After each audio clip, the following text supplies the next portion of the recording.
sau nhìn anh như thế, em đang nhìn ai, nhìn anh này hay là nhìn anh kia? Thấy cô nàng đẹp xinh xinh, cũng thích sau cười một mình, đêm không bước sau cánh cửa, nhìn chàng trai đẹp trai thơ.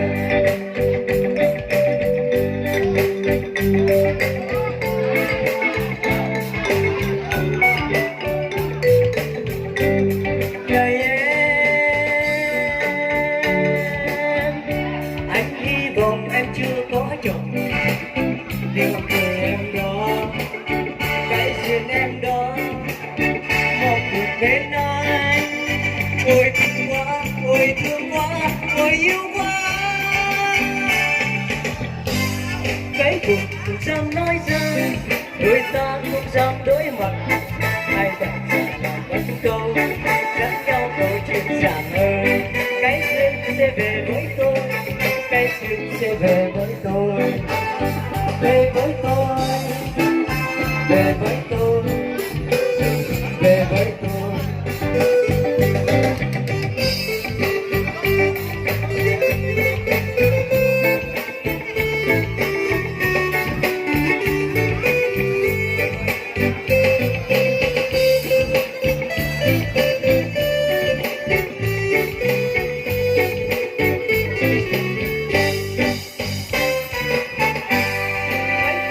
Xinh đẹp kìa, tại sao nhìn anh như thế? Em đang nhìn ai, nhìn anh này hay là nhìn anh kia? Với cô nàng đẹp xinh xinh, khúc khích sau cười một mình, nên cùng bước sau cánh cửa, nhìn chàng trai đẹp trai thơ. Này anh hy vọng em chưa có chồng, điều cười em đó, cái duyên em đó, mong được đến anh.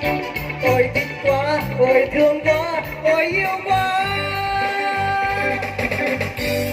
Cái cùng không dám nói ra, đôi ta không dám đối mặt. Ai vẫn già vẫn không dẫn nhau câu chuyện giản ơi. Cái duyên sẽ về với tôi, cái duyên sẽ về với tôi, về với tôi, về với tôi, về với tôi.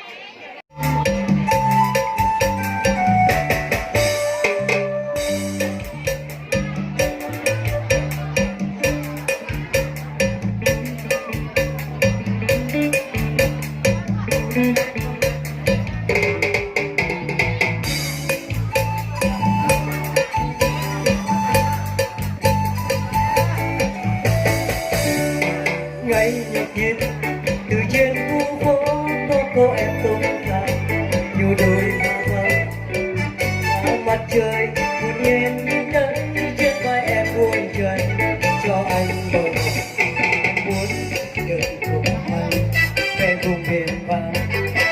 Mình sẽ sống yêu đầu ngày nắng dưới bóng rừng sẽ nói yêu nhau mãi, nói những ngày như ngày anh không còn lại.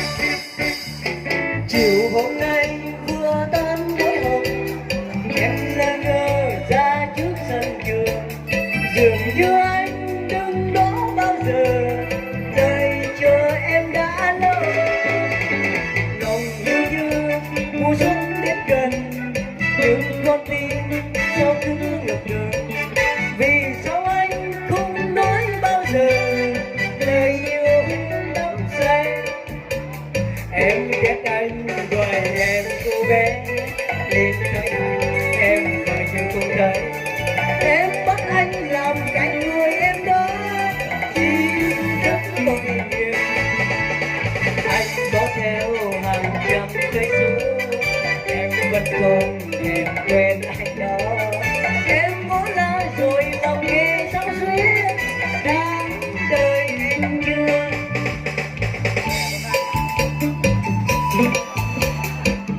nhộn nhịp từ trên khu phố có cô em tung tăng như đôi hoa thắm và mặt trời một ghen đến tới trên vai em buông chân cho anh mơ mộng em muốn được cùng về vùng miền vàng mình sẽ sống như ngày như hè dưới bóng trời sẽ nói như nào mãi nói những lời yêu thương tay trong lòng mòn chiều hôm nay vừa ra cuối hồng em lơ ngơ ra chút sân trường dường như anh từng đó bao giờ đợi chờ em đã lâu lòng yêu như mùa xuân đến gần nhưng con tim sao cứ ngập ngừng vì sao anh không nói bao giờ lời yêu em đắm say em biết anh quay nhanh cô bé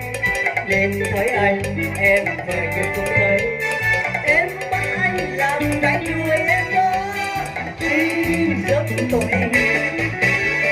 anh có theo hàng trăm cây số em vẫn không em quen anh đó em ngó ra rồi lòng nghe sao duyên cả đời anh chưa